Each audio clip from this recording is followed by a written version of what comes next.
Hey guys! So I know 3.04 was a really, really long PowerPoint. 3.05 is not nearly as bad, and I know you're glad for that. So let's talk about write content for use on a website. Every good business, whether it is a sports, an entertainment business, Jay's Office Supply, whoever, they need to have a good website, because nowadays we don't go to the phone book, or we go to Google and we look these places up and we look at their website. Now, one thing I want to bring up is, if I go to somebody's website and let's say it's a wedding planner, an event planner, and they have this great venue and it's beautiful, and they have these great packages where they offer to do my invitations and all this, and I go to their website and I'm all for it, and then I start reading their website and they've got some misspelled words on their website. I'm going to be honest with you, I'm going to say, they're not controlling my invitations or anything. If they can't pay attention and edit their website and spell things correctly, So your website is going to make or break you when it comes to it. So effective website content. The content is very significant on how successful your site is. So let's talk about being concise. You don't want a lot of stuff on your website. You don't want it to look like a textbook. People are not going to want to sit there and read your website if it looks like a textbook. They're not going to do it. So space is limited. Keep it short and sweet. Break it up into chunks. Like a little chunk up here and a chunk here and chunk here, with lots of little headlines that tell you how to do that. Use bullets. Don't use a lot of paragraphs. I mean, you might use a little introduction paragraph, but you don't want everything in paragraph form. You want everything like the map of the website. Like if I want to go directly to pricing, somewhere on your front page there should be a link that is relevant to pricing that I can click on and not have to read everything and go directly to where I want to go. If there's too much and I can't find pricing quick enough, I'm going to go off the website and go somewhere else. So you want to keep it concise. You want to keep it relevant, interesting. You want to keep me interested in it. Like, oh, so, wow, you've got some really nice pictures. Okay? But I don't want too many pictures because it'll slow down the web page. You want to have lots of pages that have the more detailed information. So if I was doing a wedding venue, I might have my homepage with lots of pictures of the venue and maybe a list of the things I offer that are links. And the links can take, so I can have one say about us, how our company started, who we are, why we care, why we want to do your wedding or whatever event you might be having. And then there might be a page on pricing or a page on details of the products or packages we offer, things of that nature, if that makes sense. So you want it to be easy to navigate. You don't want people going, I can't find, where's their email address? You don't want people digging for that stuff, right? So you want it to be easy. So direct mail offering for sports and events products. You want to generate a response, not necessarily a sale. And this direct mail is designed to attract attention. It should stand out. It should be unique and interesting. It should encourage action. It should be personalized, addressed to specific individuals, and target your target audience. When we're talking about a lot of websites will have a little thing at the bottom that says, if you like our website, enter your email address here to get more information. That's great and good. Okay? If they put in their email address, then they may get their direct mail to them, and it'll say, Dear Catherine, this is blah, blah, blah.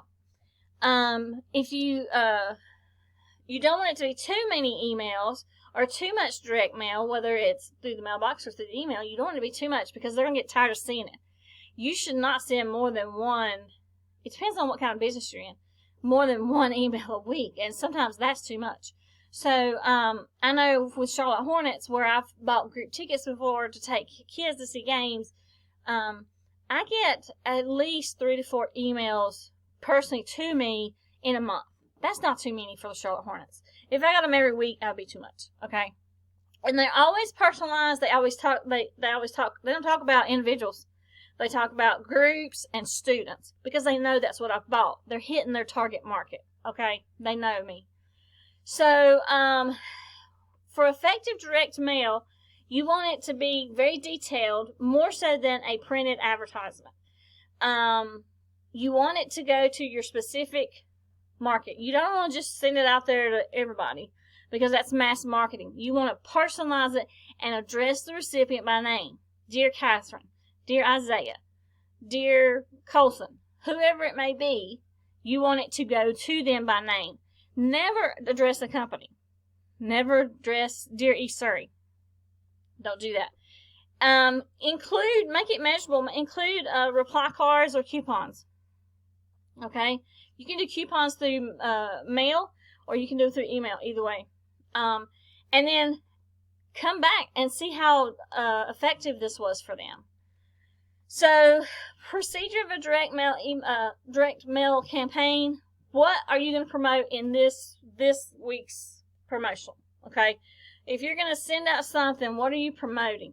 So, I know, like, let's say that I work for a doctor's office, and maybe I promote products, health products like vitamins and stuff. So, each week I would promote a specific product, okay? So, then you've got to define who your target market, who is going to be interested in this. Obviously, those that have bought whatever you're selling before. That's who you want to hit. Pick your list, put together your list, okay? And design it, print it, mail it. However you want to do it. Follow up with them. You can call them if you got their call. I mean, I've been called by Charlotte Hornets. They don't, like stalk me, but they'll call and say, you hadn't come back down in a couple of years. And I usually explain that most of my students are sports and their coaches won't let them not miss a practice. So you can call and see why aren't you coming back? Why aren't you answering my mail campaign? And then repeat. You don't want it to be bland, so just repeat. So postcards, catalogs, flyers, larger letter envelopes. So maybe like, I know Microsoft is one. I'll use Microsoft as an example because they know I teach Microsoft. I get a lot of sales stuff from Microsoft. And every year they send me a calendar. That is a direct mail and it's to me. It's got my name on the calendar and it's a Microsoft calendar. So you can send stuff like that, okay? So when you're trying to hit up your customers, you can send them stuff. They love free stuff. Who doesn't love free stuff? If it's free, it's for me, right? So, free stuff. So that's how you do direct mail.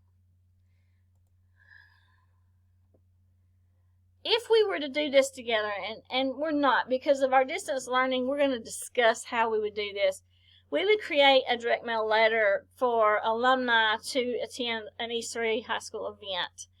And we would come up with, together as a class, an event. Is it a meal? Is it a special football game or a soccer game? Is it a dance or something? Then you're going to decide who your market is. Well, if it's alumni, what age group alumni do you want? Do you want the last 5 years? People who've graduated in the last 5 years? You want to go the last 20 years? Okay? 30 years? How far you want to go back? All the way back? So define what you want and then pick your list. And you'll have to do some digging to find that mailing list.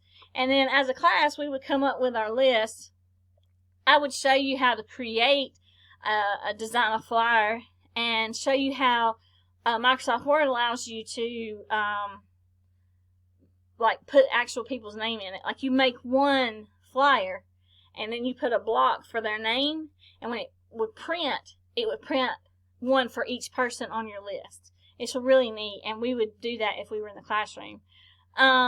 We would want to incorporate some type of reply card, like an RSVP, because we are doing an event. We need to plan for our food. How much food do we need? That kind of thing. And just determine the cost of postage per letter. And then what is the total cost? by how many letters, and then we would talk about follow-up. I'm not going to make you do this in a distance from format, but I wanted you to kind of see what we would do if we were together. So this is 3.05. There's, I think, let's see.